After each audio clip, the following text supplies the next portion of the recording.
क्या एक हफ्ता पुराना पिज़्ज़ा खाने से आपके जहन में अजीब अजीब ख्यालात आ सकते हैं?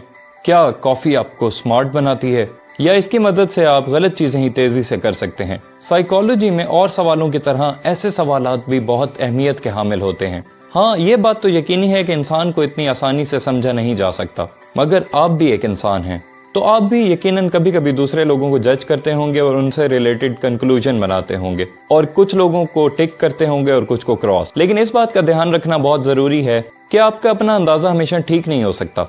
दरअसल हकीकत यह है कि कभी कभी तो ये बहुत ही गलत होता है और हम अपने गलत अंदाजों के खतरे से कभी कभी आगाह नहीं होते। अगर आप किसी शख्स के बारे में कोई आइडिया रखते हैं और वो ठीक साबित हो जाता है, तो इससे आपका अपने अंदाजों में यकीन बढ़ जाता है। मिसाल के तौर पर मैं आपसे अपने एक दोस्त उमर का वाकया शेयर करता हूँ, जिसने एक हफ्ता पुराना पिज़्ज़ा खाया और जल्द ही उसके जहन में अजीबोगरीब ख्यालात आने लगे और उसकी तबीयत बिगड़ने लगी। तो मैंने फौरन कहा कि देखा दोस्त, मैंने तुम्हें कहा था ना ये पिज़्ज़ा खाने से तबीयत खराब होगी, और अगर उसकी तबीयत खराब नहीं होती तो मैं इस बात को बिल्कुल इग्नोर ही कर दूंगा।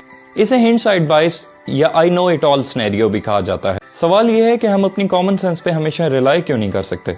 इस बात का कतन ये मतलब नहीं है कि कॉमन सेंस एक गलत चीज है, लेकिन बात दरअसल ये है कि हमारी इंट्यूटिव सेंस जो है वो उस चीज की वजाहत करने में तो बहुत ही कारगर साबित होती है जो हो रही है, लेकिन उस चीज की वजाहत के लिए बेहतर नहीं जो फ्यूचर में होगी। दूसरी वजह जिसकी वजह से आप अपने अंदाजों पर अंधाधुंध ट्रस्ट नहीं कर सकते, दरअसल वो वजह वो ओवर कॉन्फिडेंस है जो हमें पाया जाता है। कभी कभी आपको लगता है कि आप लोगों के बारे में बिल्कुल ठीक जानते हैं, पर दरअसल आप उनके बारे में बिल्कुल गलत होते हैं। कभी कभी हमें बेतुकी चीजों में एक तरतीब नजर आने लगती है और ये हमें फॉल्स अजम्पशंस की तरफ लीड करती है। मिसाल के तौर पर अगर आप 5 दफा एक सिक्के को उछालें, इक्वल चांसेस हैं कि हर बार हेड्स आए या अल्टरनेटिंग हेड्स एंड टेल्स आता रहे, लेकिन अगर 5 बार ही टेल्स आ जाए तो ये एक अनयूजुअल चीज होगी, और ऐसे रिजल्ट्स को हम वो मतलब दे सकते हैं जो असल में एग्जिस्टिंग नहीं करता। और शुक्र है कि हमारे पास साइकोलॉजी के मेथड्स मौजूद थे जो हमारी रिसर्च को सेफ गार्ड करते हैं, और हमारे पास है glorious process of scientific inquiry, और ये हमारी मदद करते हैं हमारी रिसर्च को हमारे अपने माइंड की स्टूपिडिटी से बचाने में। तो आप लोगों ने दिल छोटा नहीं करना अगर मैं आप लोगों को बताऊं कि पिज्जा खाने से आप मर नहीं सकते और कॉफी आपको चालाक नहीं बनाती। सॉरी।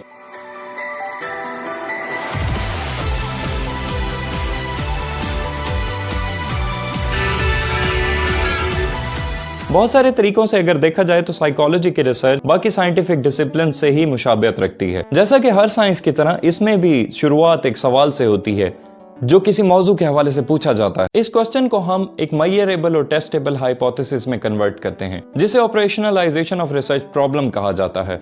तो आप तो जानते ही होंगे कि साइंसी तरीका किस तरह काम करता है। ये हमेशा एक सवाल और एक थ्योरी से शुरू होता है। थ्योरी से यहाँ मेरी मुराद हमाचे पे बैठे हुए उन लोगों से नहीं जो कि कह रहे हैं कि कड़क चाय पीने से आपका दिमाग तेज चलने लगता है। In science, a theory would explain and organize lot of different observations and predict outcome। और जब आप एक टेस्टेबल प्रेडिक्शन तक पहुंच जाते हैं, इसी को ही हम हाइपोथेसिस कहते हैं।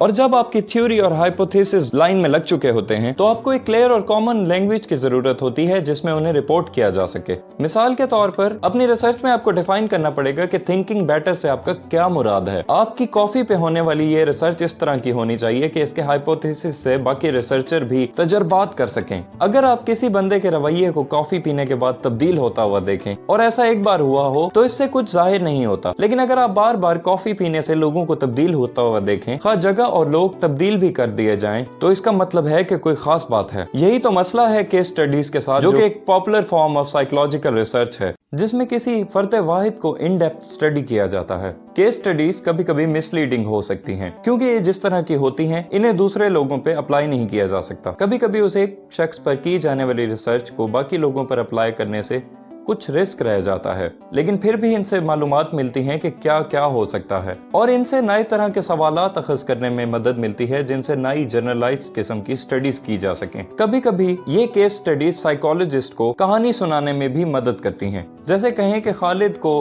कॉफी की स्मेल ने फौरन ही नाकाबिले बर्दाश्त बना दिया। इसका कतन ये मतलब नहीं कि सब पर ही इसका ये इफेक्ट होगा। हकीकत तो यह है कि खालिद की स्मेल के साथ बहुत बुरी यादें जुड़ी हैं, और यूं तो खालिद का केस बहुत ही रेयर है, बेचारा खालिद। लेकिन फिर भी अगर आप किसी जवाब को ढूंढना चाहते हैं तो आपको इस तरह के बहुत सारे केसेस को स्टडी करना पड़ेगा। साइकोलॉजी में रिसर्च के दूसरे मेथड का नाम नेचुरलिस्टिक ऑब्जर्वेशन है। वे researchers simply watch a behaviour in natural environment. जैसे बंदर दरख्तों पे चढ़ रहे हैं, बच्चे स्कूल जा रहे हैं, कुछ दोस्त हल्ला गुल्ला कर रहे हैं। इस रिसर्च का बुनियादी आइडिया ये है कि आप इसमें लोगों को स्टडी करते हैं उन्हें कंट्रोल किए बगैर। तो आप बिल्कुल ठीक समझे, इसमें हमने लोगों की जासूसी करनी होती है।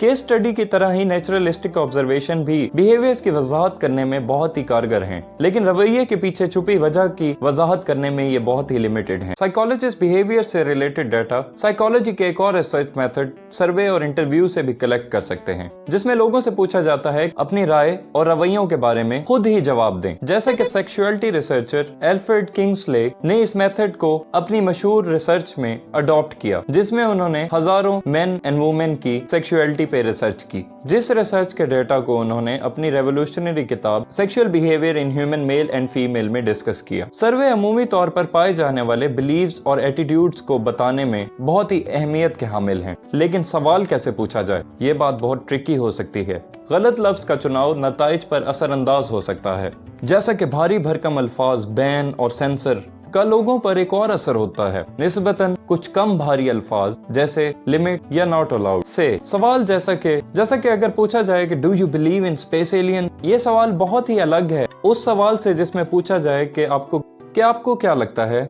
क्या स्पेस में कहीं इंटेलिजेंट लाइफ रहती है। ये दोनों सवाल दरअसल एक ही हैं, लेकिन पहले सवाल से आपको लगा होगा कि एलियन से यहाँ पर मुराद वो एलियन हैं जो स्पेसशिप में बैठ के यहाँ आते हैं और क्रॉप सर्कल्स बनाते हैं और लोगों को कैद कर लेते हैं और उनको पोकिंग करते हैं। और जैसा कि सर्वेज में ये बात इंपॉर्टेंस की हामिल है कि क्या सवाल पूछे जाएं।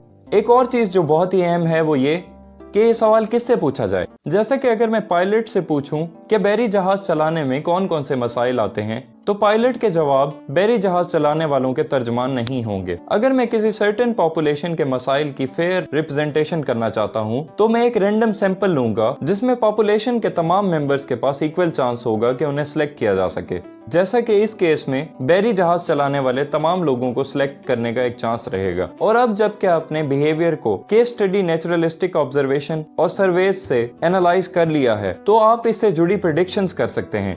और प्रेडिक्शन करने के बहुत से तरीकों में से एक अहम तरीका यह है कि आप जिसमें एक ट्रेड को दूसरी ट्रेड्स के साथ कोरिलेट किया जाए।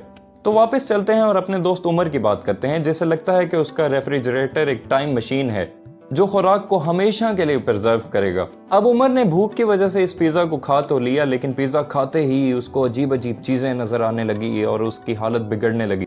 और यहाँ से हम ये बात डिडक्ट कर सकते हैं कि फंगस लगा पिज्जा खाने से हेलुसिनेशन हो सकती है। ये चौथा मेथड है और इसका नाम है कोरिलेशन। लेकिन कोरिलेशन का कतन मतलब कॉजेशन नहीं, यानी कि हो सकता है कि हेलुसिनेशन पिज्जा की वजह से ना हो, बल्कि उमर की जिंदगी पहले ही उजाड़ चल रही हो। तो हमने देखा कि कैसे रवैयों को इसे मैनिपुलेट किए बगैर स्टडी किया जाता है और किस तरह हासिल होने वाली फाइंडिंग्स के जरिए कनेक्शंस और प्रेडिक्शंस बनाई जा सकती हैं। लेकिन अगर आप बिहेवियर के असली कॉज और इफेक्ट की डेप्थ तक पहुंचना चाहते हैं तो आपको एक्सपेरिमेंट करने ही होंगे। एक्सपेरिमेंट इन्वेस्टिगेटर को अलाउ करते हैं कि वो इंडिपेंडेंट वेरिएबल को मैनिपुलेट करने से मुख्तलिफ इफेक्ट्स का जायजा ले सकें, और साथ ही साथ उनकी कोशिश ये रहती है कि वो बाकी तमाम वेरिएबल को कांस्टेंट रखें, उतना कांस्टेंट जितना वो रख सकें। इसका मतलब ये हुआ कि आपको एक्सपेरिमेंट करने के लिए दो ग्रुप्स चाहिए। एक ग्रुप को एक्सपेरिमेंटल ग्रुप कहा जाता है, जिसके ऊपर हमने अपने तजर्बात करने हैं, और दूसरे ग्रुप का नाम होता है कंट्रोल ग्रुप, जिसके ऊपर तजर्बे का कोई हिस्सा अप्लाई नहीं किया जाता। सर्वेस की तरह एक्सपेरिमेंट में भी सैंपलिंग की जाती है, और इसमें रिसर्चर हर ग्रुप को रैंडमली पार्टिसिपेंट असाइन करता है, और वो ऐसा इसलिए करता है ताकि एक्सटर्नल इफेक्ट्स कम से कम हो जाएं और बेहतरीन रिजल्ट सामने आ सके। यकीनन आप ऐसा नहीं चाहेंगे कि सारे लौंडे लपाड़े एक ग्रुप में आ जाएं और डिफेंस के बिजनेसमैन एक ग्रुप में। कभी कभी दोनों ग्रुप्स को नहीं बताया जाता कि आखिर किस चीज को टेस्ट किया जा रहा है। मतलब आप अगर कुछ चीजों का इम्पैक्ट मेजर करना चाह रहे हैं तो कुछ लोगों को असली में आप वो चीज देंगे और कुछ लोगों को सिर्फ प्लासीबो। कभी कभी तो रिसर्चर को भी नहीं पता होता कि कौन सा ग्रुप एक्सपेरिमेंटल ग्रुप है और कौन सा ग्रुप कंट्रोल ग्रुप। तो इस तरह वो रिजल्ट को खुद भी इन्फ्लुएंस नहीं कर सकता। इसे साइकोलॉजी में डबल ब्लाइंड प्रोसीजर कहा जाता है। तो आए हम अपना एक एक्सपेरिमेंट करते हैं और उसमें इन सारी चीजों को प्रैक्टिस करते हैं। हर एक्सपेरिमेंट की तरह ये भी एक सवाल से शुरू हुआ, जिसमें मैं और मेरी दोस्त ये बहस कर रहे थे कि क्या कॉफी पीने से कोई चालाक होता है। उसका कहना था कि कॉफी पीते ही वो बहुत चालाक हो जाती है, जबकि मैं जब कॉफी पीता हूँ तो मेरा तो दिल बैठने लग जाता है, क्योंकि हम जानते थे कि ओवर कॉन्फिडेंस की वजह से हम ऐसी चीजों पर बिलीव करने लगते हैं जो कि सच नहीं होती। तो हमने सोचा कि हम क्रिटिकल थिंकिंग को इस पे अप्लाई करेंगे। तो हमने अपने सवाल की तश्कील की, क्या इंसान कॉफी पीते ही मुश्किलात का जल्दी हल निकाल लेते हैं? फिर हमने अपने इस सवाल को इतना उबाला कि एक टेस्टेबल प्रेडिक्शन बन गया। याद रहे कि इसे आपने सिंपल, क्लियर और एलिक्वेंट रखना है ताकि इस पे बार बार स्टडी की जा सके। कॉफी पीने से आप चुस्त हो जाते हैं, एक अच्छा हाइपोथेसिस नहीं, जबकि बेहतर हाइपोथेसिस ये होगा कि अगर एक एडल्ट ह्यूमन को कॉफी दी जाए तो वो एक पजल को जल्दी सॉल्व कर लेता है उन लोगों की निस्बत जिन्होंने कॉफी नहीं पी रखी। कॉफी की मिकदार आपका इंडिपेंडेंट वेरिएबल है जिसमें आप तब्दीलियां कर सकते हैं, तो आपको कुछ कॉफी की जरूरत होगी। रिजल्ट या डिपेंडेंट वेरिएबल वो चीजें होंगी जो उन चीजों में तब्दीलियां आने से तब्दील होंगी जिन्हें हम इंडिपेंडेंट वेरिएबल कहते हैं, जैसे कि कॉफी की मिकदार और पजल को सॉल्व करने की स्पीड। अब ये करना है कि आप गली में निकलें और कुछ अलग अलग तरह के लोगों को इकट्ठा करें और उन्हें रैंडमली 3 डिफरेंट ग्रुप्स में प्लेस कर दें। यहाँ पर अमेरिकन साइकोलॉजिकल एसोसिएशन ये रिकमेंड करती है कि आपने पार्टिसिपेंट्स को बता रखा हो कि आप उन पर एक एक्सपेरिमेंट कंडक्ट करना चाहते हैं, क्योंकि आपका एक्सपेरिमेंट कितना ही कूल हो, आप इसमें जबरदस्ती लोगों को शामिल नहीं कर सकते।